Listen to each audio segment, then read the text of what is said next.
Our programs offer many languages. Please visit suprememastertv.com/schedule. Nos programmes offrent plusieurs langues. Veuillez visiter suprememastertv.com/schedule. Nuestros programas ofrecen varios idiomas. Visiten suprememastertv.com/schedule. Rancangan kami menawarkan banyak bahasa. Sila kunjungi suprememastertv.com/kehadapan schedule. I am sure many people who eat meat and drink milk or things, they do not know this. Otherwise, they would not want to. That's why it's our duty to spread the news, tell them to watch Cowspiracy, Earthlings, Dominion, these kinds of films to awaken their compassion and tell the truth, okay? So they know the truth, they will stop it. Please keep watching to find out more. Supreme Master Ching Hai's lectures are not a complete meditation instruction. Please do not try alone. For free of charge guidance, please visit godsdirectcontact.org or contact any of our centers near you. Today's episode will be presented in English with subtitles in Arabic, Olaxese, also known as Vietnamese, Bulgarian, Chinese, Czech, English, French, German, Hindi, Hungarian, Indonesian, Japanese, Korean, Malay, Mongolian, Persian, Polish, Portuguese, Punjabi, Russian, Spanish, Telugu, and Thai. Nei hao means hello in Cantonese. My name is Zifeng.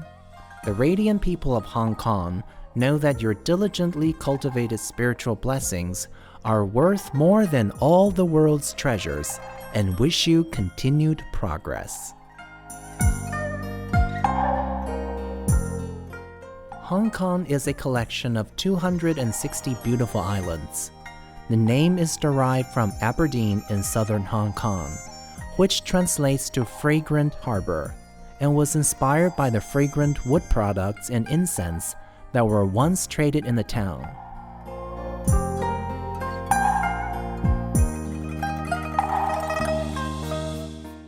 It is one of the world's top 10 largest financial centers. It is also the world's freest market, where international trade plays a significant role in its economy. Its Victoria Harbor is one of the busiest international ports and is also regarded as one of the world's best natural harbors.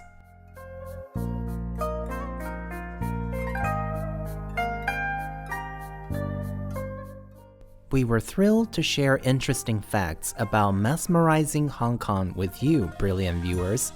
May your dedication to aid the helpless bring smiles to you and others.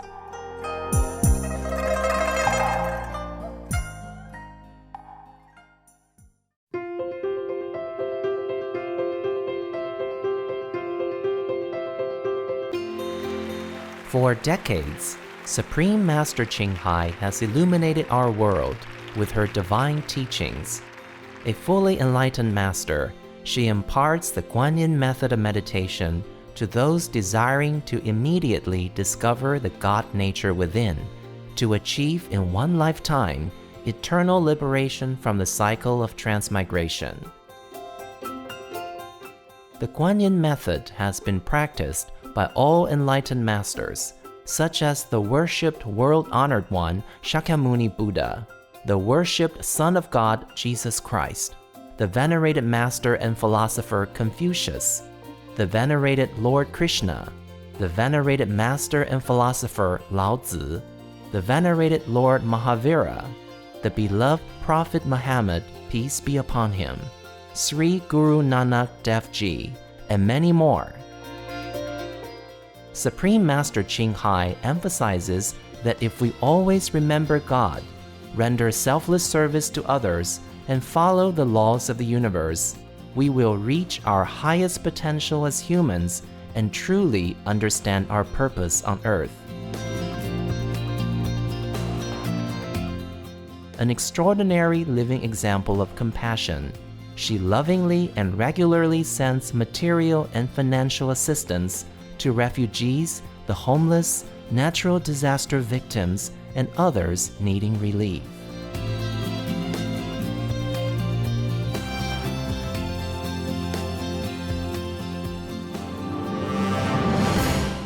Supreme Master Ching Hai respectfully thanks all special individuals, organizations, leaders, and governments for all your genuine, loving, ongoing support. May heaven bless you forevermore. We, the Supreme Master Ching Hai International Association members, are also sincerely grateful for your expressive kindness, wishing you the best.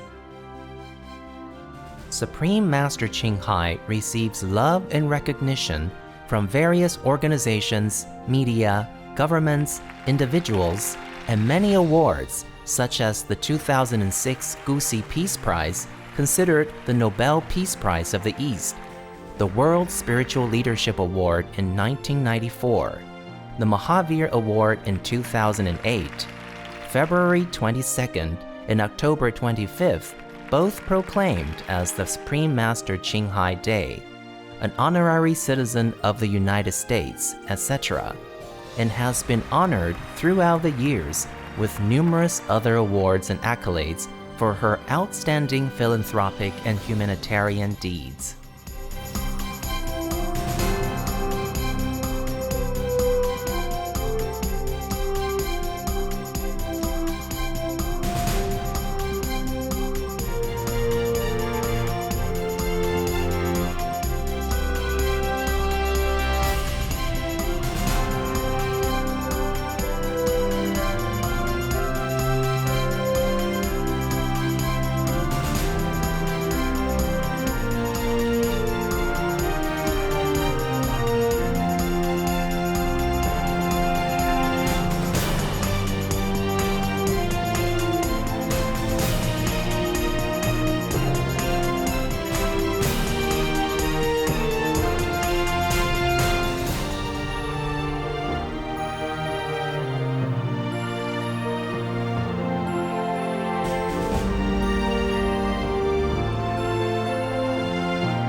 Etc.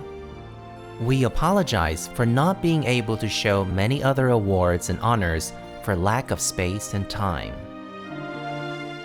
Supreme Master Ching Hai respectfully thanks all special individuals, organizations, leaders, and governments for all your genuine, loving, ongoing support. May heaven bless you forevermore. We, the Supreme Master Ching Hai International Association members, are also sincerely grateful for your expressive kindness, wishing you the best.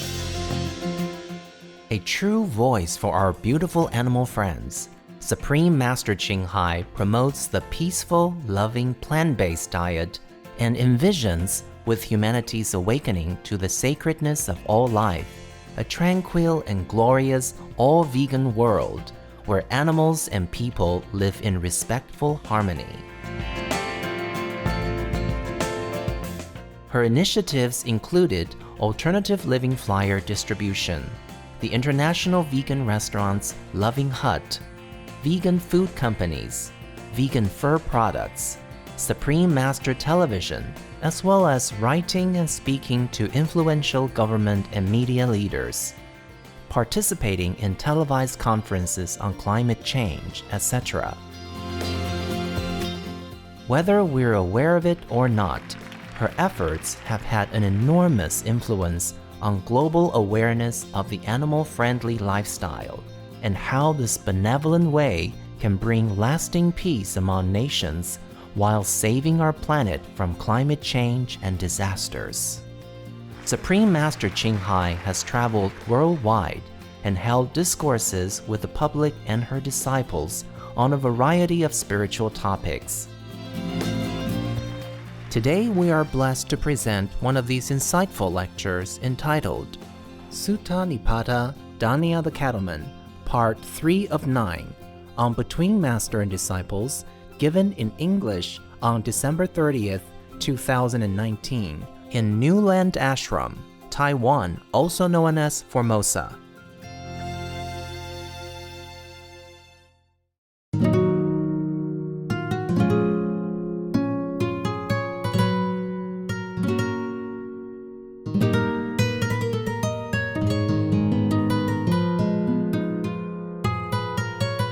Now, this is a comparison between the Buddha and the cattleman, the rancher.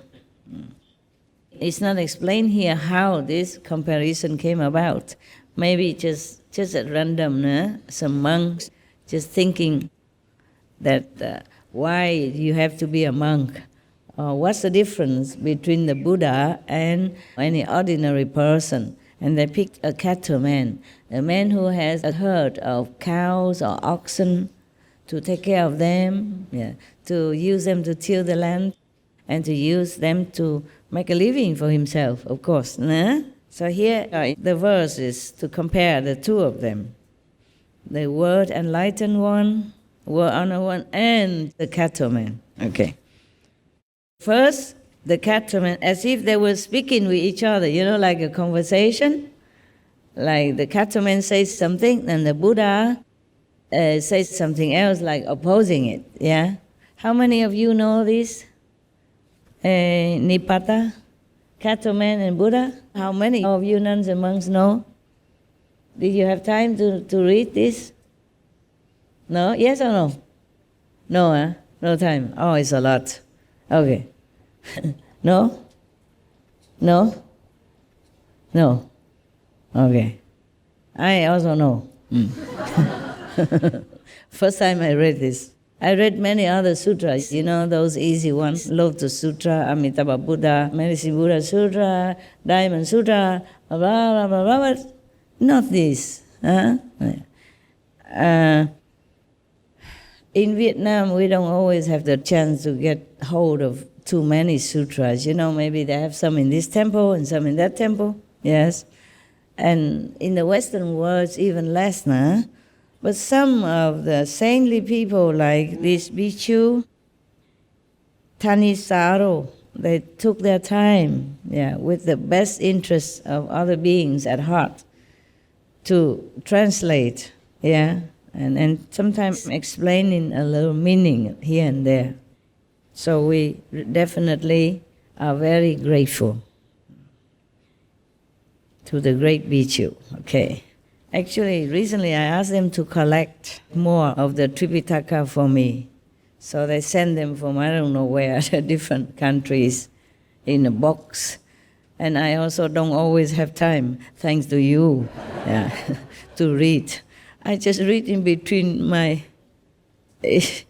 It's bad. When you read the sutra, you have to read in front of the Buddha or quietly sit down, But I had to read it sometimes between my sandwich. When else would I have time? Between my spoon of soup. Keep reading it, just to select them for you, Yes. So now the first in conversation is Dhaniya, the cattleman. It could pick up any name, doesn't matter, maybe Johnny Smith, from Texas. Yeah. Or Scotland or wherever, yeah? But it happened to be maybe in India. So the name is Dhaniya. The cattleman is his position. He has a lot of cattle. He raises cows to have milk, to graze the field for him and till the land. Before, that's all we had. We have oxen, we have cows to till the land, to plow the land in order to sow the seeds and make food and vegetables and grains. Yeah. Now, Dhaniya said about his proud position, Of course he's proud, he's independent. He has everything he needs, a lot of cattle. And cattle, they give birth to more cattle. Therefore, they become more and more prosperous due to that. People sometimes, they raise animals just to multiply them, like sheep or whatever. Yeah, they do that, yes. But in those days, no matter how many you raise, it could not be more than hundreds, or 200. And they go out in the fields to graze, Yeah. Not like in our modern civilized time, you cook up in a small little pen and cannot even move around. And force them to give milk or have babies until they could stand no more or even have broken bones and stomachs falling out. Oh, God. I am sure many people who eat meat and drink milk or things, they do not know this. Otherwise, they would not want to. That's why it's our duty to spread the news, tell them to watch Cowspiracy, Earthlings, Dominion, these kinds of films to awaken their compassion and tell the truth, okay? So they know the truth. They will stop it. And that's how people are more and more vegan nowadays, because they are exposed more and more to the truth. They're truly poor people.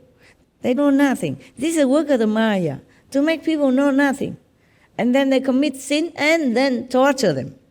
Like yesterday, your sister say she went to hell and saw some of the hell punishments, like people who eat meat or anything to do with meat, they will be ground, just like the way the beef is ground on our land, with a big machine coming from nowhere. You remember yesterday? These are the true things. Actually, it's not just her who knows about hell.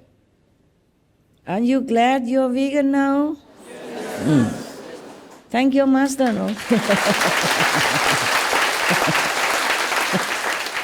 No, thanks to all the masters who told you this, and you didn't listen until I came along. I say the same thing. I didn't say anything new, but you changed, and you didn't listen to the Buddha. Buddha also taught you to be vegan, make peace. No? Jesus taught the same. All masters taught the same. And why did you have to wait for me to come spoon feed you? And I said, oh, correct, master. We vegan. Go be vegan now. Sorry, it's a calendar comes out by itself. Otherwise, I could read very fast again. I finished. And then I could go. It's just my destiny. I have to come talk to you. Before, I talked very little, very shy. Didn't say anything. One time when I was a very little girl, in a primary school, because I was a good student, excellent student. Top of the class, Yeah. So there's one American or English, I can't remember. He spoke English anyway, came to visit our school. Yeah. Sometimes the director from the education department also came to visit us. They visit different schools, they do that.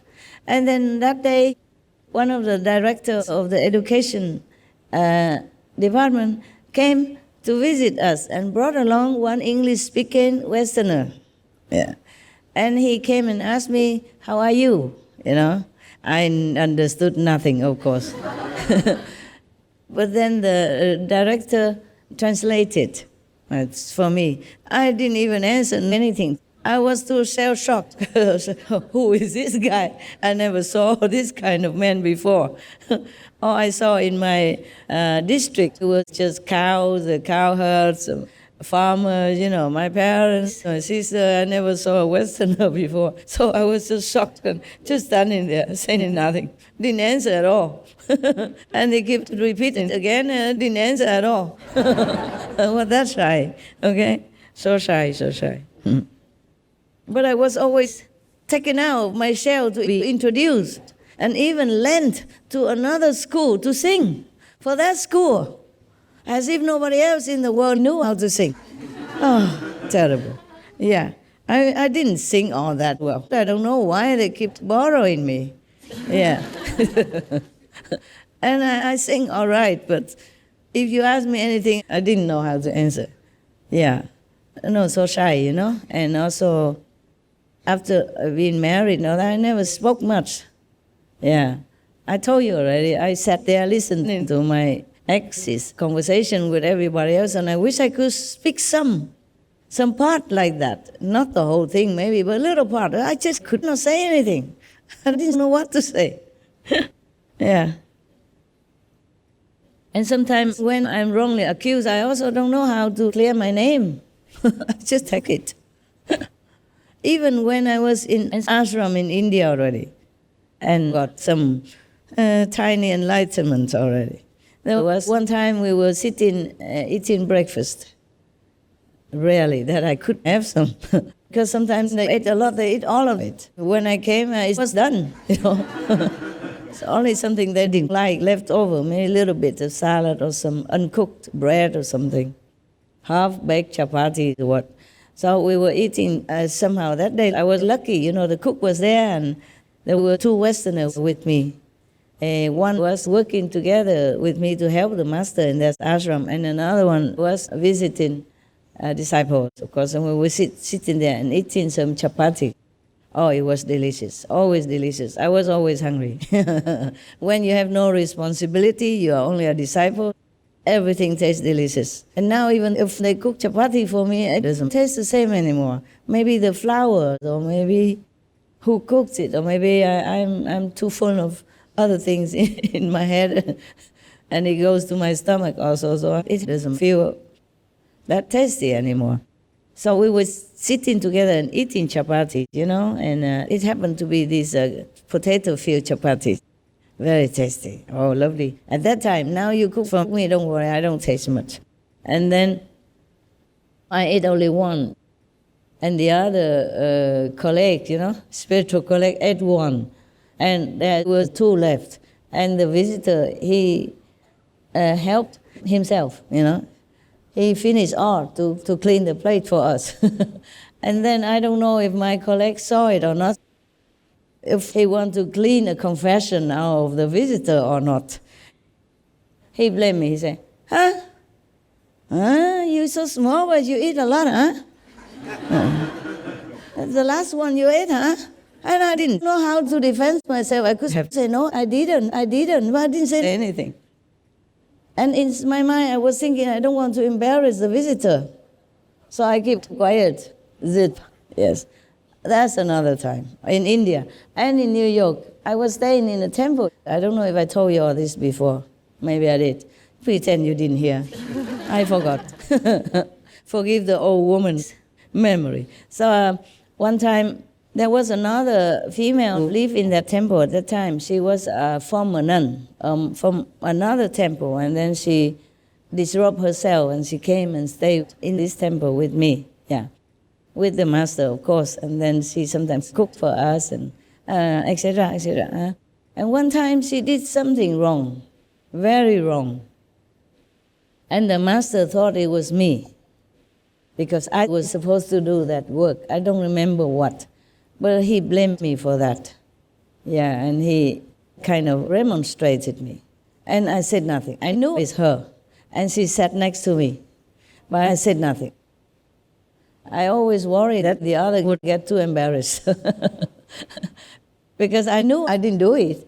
So I felt good enough already. Why would I have to make the other feel bad? I wouldn't have felt any better. I already knew I didn't do it. So in my heart, I was clear and happy. So it didn't matter. Why would I have to make another person feel bad? Because that would make me feel better than I already do.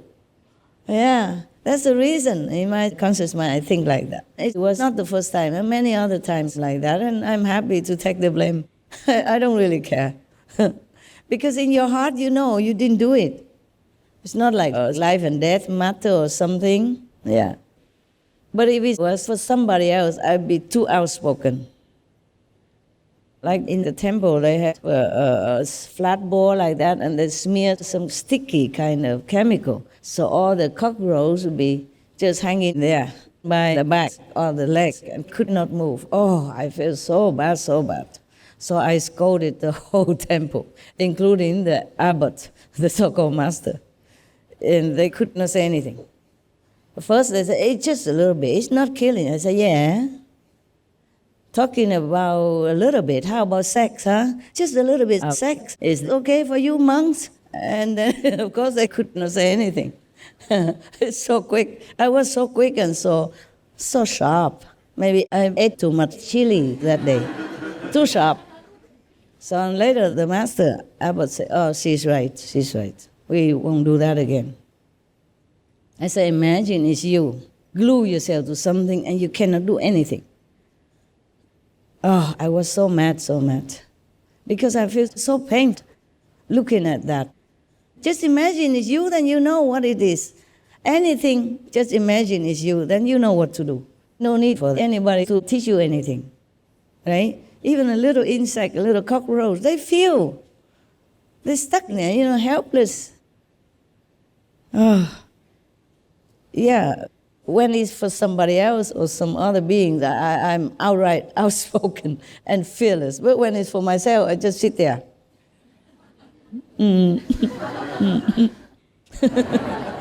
I sometimes wonder why also. Why I was so courageous in some cases and so meek on many other occasions. I wonder myself. Oh, my God, my calendar. Yeah. Now, we really have to go back to India, okay? So the Cattleman, he was very proud of what he had and his possessions and his ability to be independent, to take care of himself and his family. Of course, man's pride is there, right? Yeah.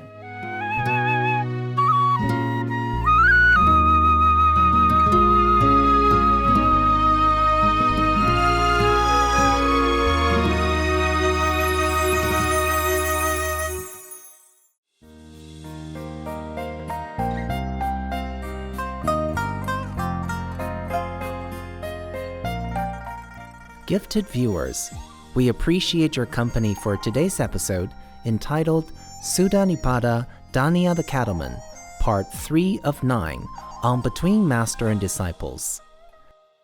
Please stay tuned to Supreme Master Television for more positive programming. May the heavenly deities watch over you and bless you for your good-heartedness. Our programs offer many languages. Please visit suprememastertv.com/schedule and suprememastertv.com/BMD.